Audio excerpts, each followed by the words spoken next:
Welcome to my Module 15 DO DPS build. So for race, I would go for the Dragonborn, either the metallic one or the normal one. The difference is basically 3% more HP, as you can see. And this one receives 5% more healing, but that doesn't really matter, it's basically bullshit. If you don't want to be a Dragonborn, I would probably recommend the Thiefling. But to be honest, make it Dragonborn because it's best for every DPS class at the moment in the game. So I would recommend the Dragonborn. For the ability scores, you want to go for Wisdom and Charisma, the highest as possible. And make sure that your Constitution is 10 and Intelligence is 8. You also have a role where your Constitution is 8 and your Intelligence is 10. But you want Constitution at 10 and Intelligence at 8. In game it will look like this. So in game it will look like this. You will have 18 strength, 15 constitution, 13 dexterity, 11 intelligence, 28 wisdom, and 23 charisma. Why we went to wisdom and charisma is because your damage dealt will be increased by wisdom, and charisma increase your combat advantage damage. Why I told you guys to pick constitution over intelligence, because intelligence gives you recharge speed, which is not that good, and constitution will give you more maximum hit points, which is pretty good. And then strength gives you crit chance, and then dexterity does basically nothing. So for the boons, I'm not gonna talk a lot, I'm just gonna show you guys them. These are the stronghold ones.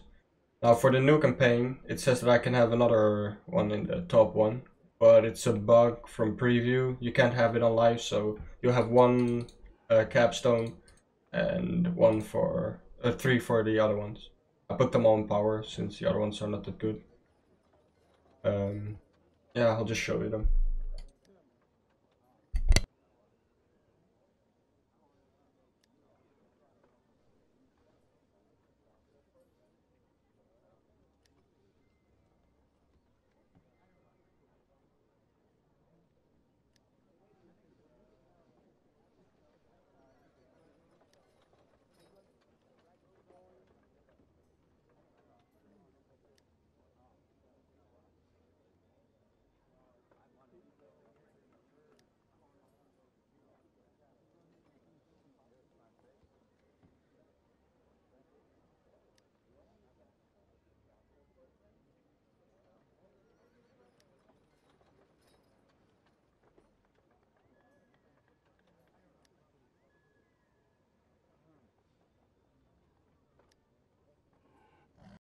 So for the feats, let's start with the heroic ones. I went 2 out of 5 in healing action, and 3 out of 3 in toughness for more HP.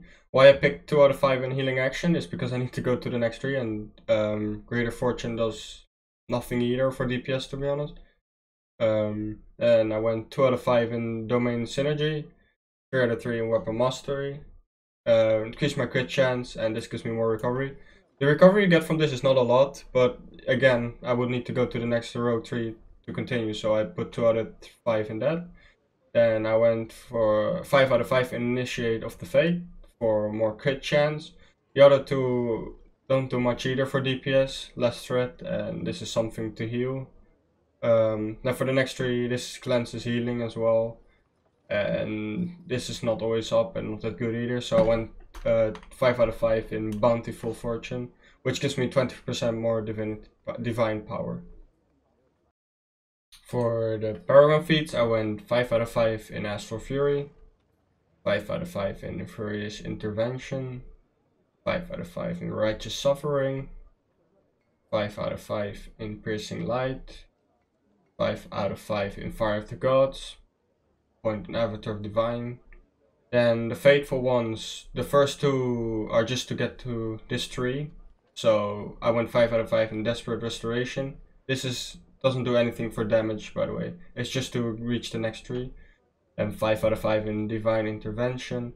And then you want the Gift of the Gods, which you regenerate 25% more divine power. Now I have 2 Paragon feat pass. One for solo content and one for when you're like DPSing in a group with another DC. So the difference between the solo content build and the one where you have another DC with it is I didn't went Fateful. I put my opponents into Condemning Gaze and Bear Your Sins, and into Living Fire. I don't expect Living Fire to proc, like either a lot, but it's better than one of the Fateful Ravages options. Then Bear Your Sins, it is a 10% the debuff, which should be up almost all the time. And Condemning Gaze, it's also a 25% or 15% debuff. The rest of the feats are the same, you can just copy them. The rogue feats are the same as the other ones as well. So for the powers, the encounter powers and stuff that you're gonna use, you can use the daily either Flame Strike or Hammer of Fate. I would recommend Flame Strike, since the daily you're gonna be using on bosses is gonna be Hallowed Ground, and Flame Strike for AoE then. Hallowed Ground gives you 35% damage buff. Then you want Terrifying Insight.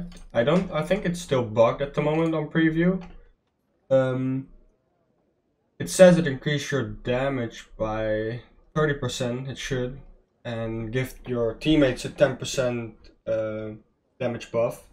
But at the moment, I think it still gives a debuff and 25% damage buff for yourself.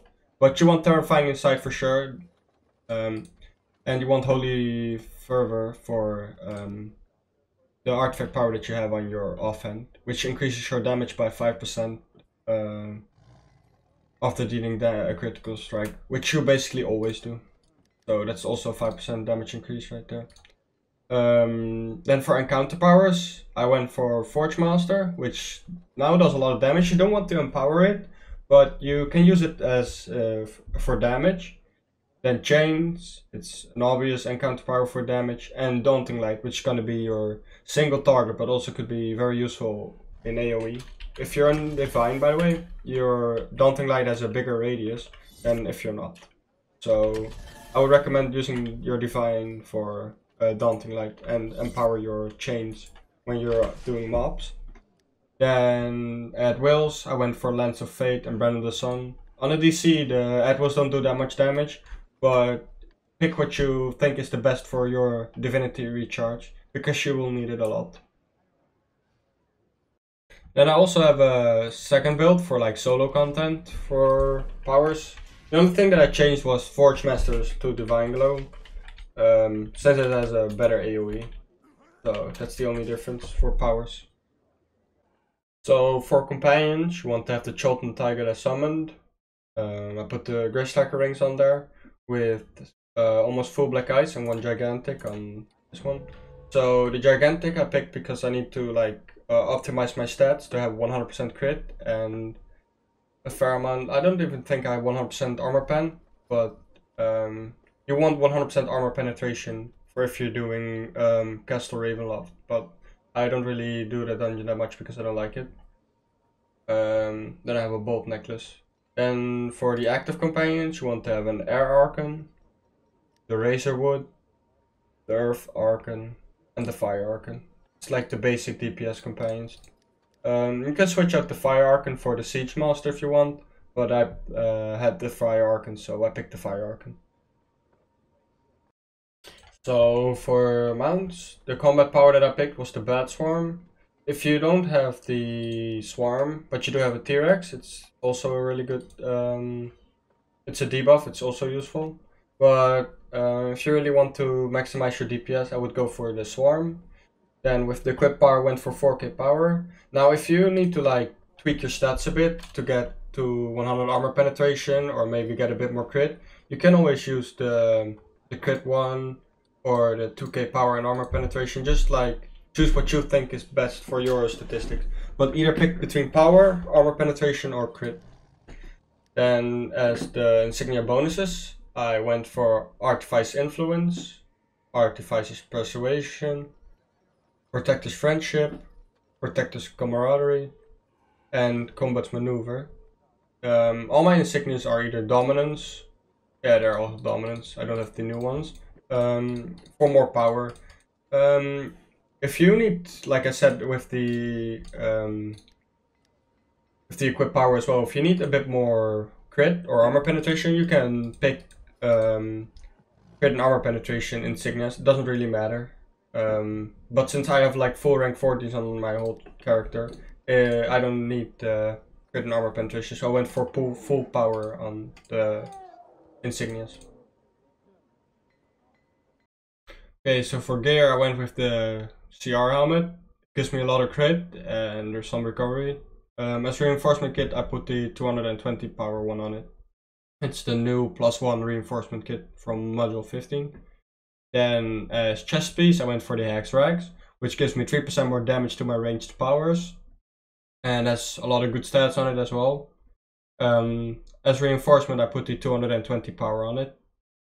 Then as arms I went for the Eye Stalker wrappers. My ranged power as well gives me 3% more damage and has a lot of good stats on it as well.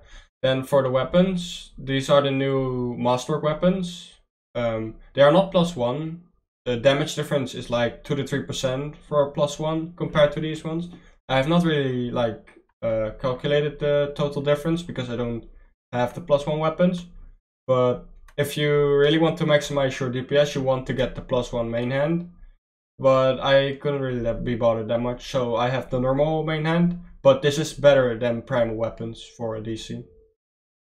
Then as offhand I have the Masterwork offhand, of course. Make sure that your artifact powers are on Holy Fervor, since this increases our damage almost always for 5%. And you want combat advantage on the other one. Then as boost I went for the enduring ones. It's a 3% more damage if your stamina is full. You might dodge a lot, but these are the best boosts for damage increase.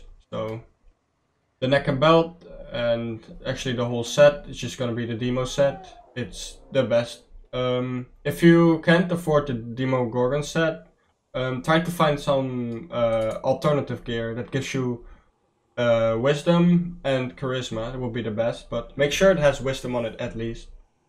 Then for the rings I went for the Shadow Stalker ones. I got lucky and had the +5, but if you don't have the +5 I would recommend using a +3 and a +4. Since the 1.5% damage increase is still better than most of the other rings that are out there. Shirt and pants, I went for the primal pants and shirt. I might switch them out next module, but I have not really taken a closer look on the new shirt and pants. But they won't change that much. I would still recommend probably the primal pants and shirt. And for artifacts, the secondary ones is going to be the Horn of Valhalla. You could use a Key of Stars or just any artifact that has like offensive stats on them that increases your damage. But what you want to make sure, like I say with all the other stuff, it doesn't really matter what you use, you just want to make sure you have 100% crit and near to 100%, but at least 85% armor penetration.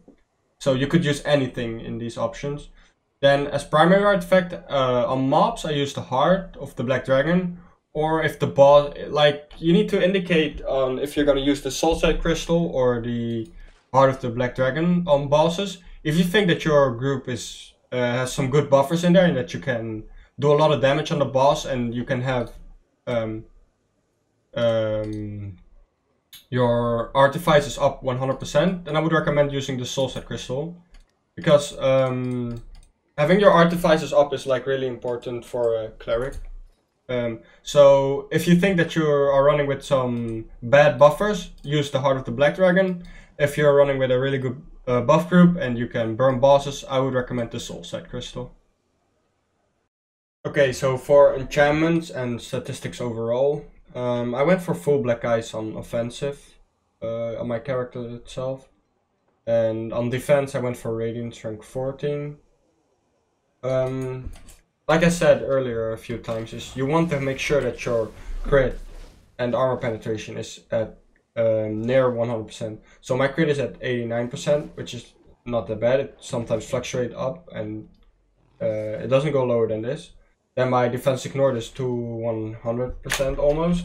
But if I need to, if I'm doing CR or anything, I'll just switch to this artifact. So I'll have the 100% for both, as you can see. So just, you don't have to use the exact same enchantments as I do, because I have full rank 14 on everything because it's preview.